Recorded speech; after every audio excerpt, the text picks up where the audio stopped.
Hello guys, blessed to see you again. Ya, saya seringkali merenungkan hal-hal yang tidak mengenakan atau yang buruk, kesedihan, penderitaan yang terjadi dalam hidup saya. Pasti saya juga bertanya, kok bisa ya Tuhan? Mengapa ya? Padahal saya berusaha menjalani hidup baik, ya. Saya berusaha mendengarkan Tuhan, ya. Mungkin juga di antara Anda juga merasakan hal yang sama. Dan seringkali kita mendengar apabila ada orang yang mengalami kesusahan, penderitaan, mungkin ya contohnya kecelakaan, perceraian, jatuh miskin, kebangkrutan, atau hal-hal buruk yang lainnya,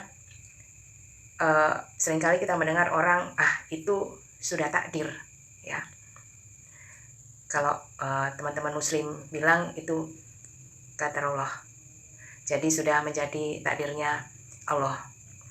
Nah, kalau di dalam Islam itu memang takdir itu adalah kehendak Allah, keputusan Allah SWT yang tidak bisa diganggu gugat, tidak bisa diubah oleh siapapun. Nah, itu kehendak atau takdir. Nah, setelah saya mempelajari Alkitab menjadi orang Kristen, saya harus meluruskan kembali pikiran saya untuk memahami makna kehendak Allah ini. Karena terkait dengan hal yang tidak baik yang saya alami, itu saya juga berpikir, apakah ini kehendak Allah? Nah, dari situ mulai terjadi blur, ya. Belum ada pemahaman yang pasti, ya. Untuk itu saya ngaji lagi untuk mencari tahu. Kata tentang kehendak Allah ini saya temui di Roma 12:2. Janganlah kamu menjadi serupa dengan dunia ini, tetapi berubahlah oleh pembaruan budimu, sehingga kamu dapat membedakan apa yang adalah kehendak Allah, apa yang baik, yang berkenan kepada Allah, yang sempurna. Nah, kehendak Allah ini perlu saya pelajari, ya. Lalu juga di 1 Yohanes 5:14 ayat sampai 15. Inilah kepercayaan kita kepadanya, bahwa jika kita meminta sesuatu kepadanya menurut kehendaknya, Ia akan mendengar kita. Ia akan mendengar kita apapun yang kita minta, kita tahu bahwa kita telah memperolehnya darinya. Jadi tentang kata kehendak, ya, kehendaknya, kehendak Allah. Kehendak berarti keinginan, ya. Jadi saya mencoba cari tahu keinginan. Saya menemukan di 1 Timotius 2 ayat 3 hingga 4. Coba saya baca, ya. Itulah yang baik dan yang berkenan kepada Allah, Juru Selamat kita, yang menghendaki supaya semua orang diselamatkan dan memperoleh pengetahuan akan kebenaran. Jadi kehendak Allah itu ternyata adalah keinginan Allah untuk menyelamatkan semua orang dari dosa dan kematian kekal, ya. Lagi saya temukan lagi juga di Tesalonika, 1 Tesalonika 4 ayat 3 hingga 7, ya. Saya bacakan. Karena inilah kehendak Allah pengudusanmu, yaitu supaya kamu menjauhi percabulan, supaya kamu masing-masing mengambil seorang perempuan menjadi istrimu sendiri dan hidup di dalam pengudusan dan penghormatan, bukan di dalam keinginan hawa nafsu seperti yang dibuat oleh orang-orang yang tidak mengenal Allah, dan supaya dalam hal ini orang jangan memperlakukan saudaranya dengan tidak baik atau memperdayakannya, karena Tuhan adalah pembalas dari semuanya ini, seperti yang telah kami katakan dengan tegaskan dahulu kepadamu. Allah memanggil kita bukan untuk melakukan apa yang cemar, melainkan apa yang kudus. Nah, saya ketemukan lagi bahwa kehendak Allah itu adalah keinginan Allah untuk menguduskan orang-orang percaya atau orang-orang Kristen, ya, agar menjadi seperti Yesus Kristus, ya. Jadi serupa. Kemudian saya lanjutkan dengan ada di Mazmur 37. Saya bacakan mulai ayat 3, ya. Percayalah kepada Tuhan dan lakukanlah yang baik, diamlah di negeri dan berlakulah setia. 4. Dan bergembiralah karena Tuhan, maka Ia akan memberikan kepadamu apa yang diinginkan. 5. Serahkanlah hidupmu kepada Tuhan dan percayalah kepadanya dan Ia akan bertindak. Puji Tuhan. Jadi ayat ini berbicara tentang berkat. Kehendak Allah itu berarti keinginan Allah untuk memberkati kita, ya, untuk memberkati orang-orang percaya, untuk memberikan apa yang kita butuhkan dalam hidup ini. Ya, kita akan senantiasa berdoa agar Tuhan memberikan sehat, panjang umur,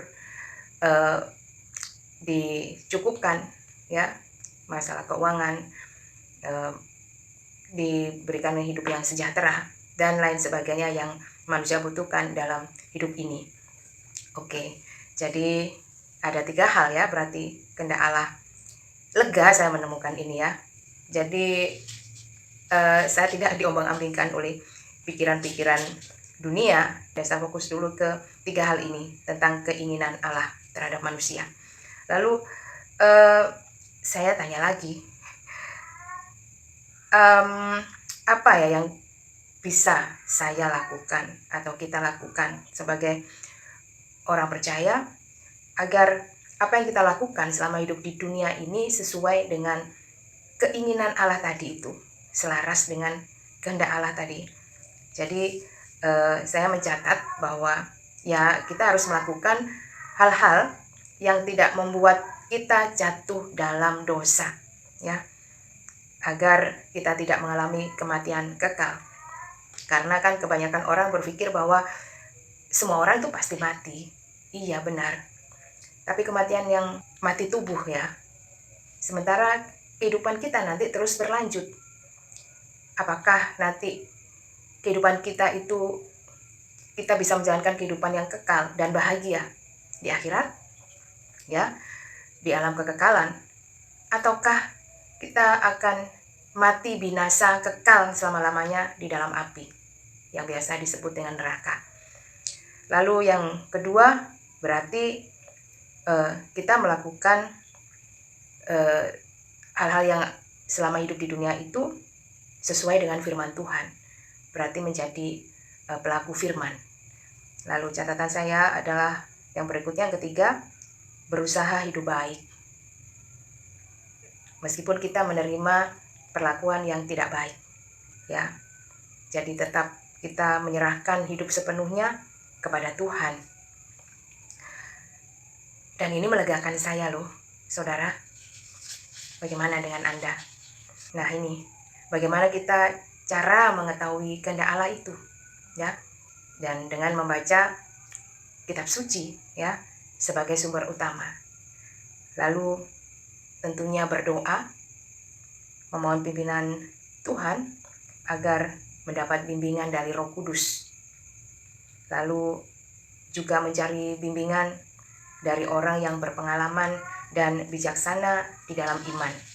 Nah, akhirnya malam ini terus terang saudara, saya benar-benar lega telah mengetahui apa sih kehendak Allah itu. Jadi saya sudah dijawab pertanyaan saya. Dan saya yakin ini adalah tuntunan Roh Kudus yang menerangi saya, dan Tuhan Yesus sendiri membuka pikiran saya untuk diberi hikmat dan pengertian. Ya, puji Tuhan. Jadi saya tidak percaya kepada takdir buruk, karena segala keburukan itu bukan berasal dari Tuhan. Ya, baik, ini akan senantiasa jadi renungan buat saya juga. Terima kasih. Tuhan memberkati semua manusia.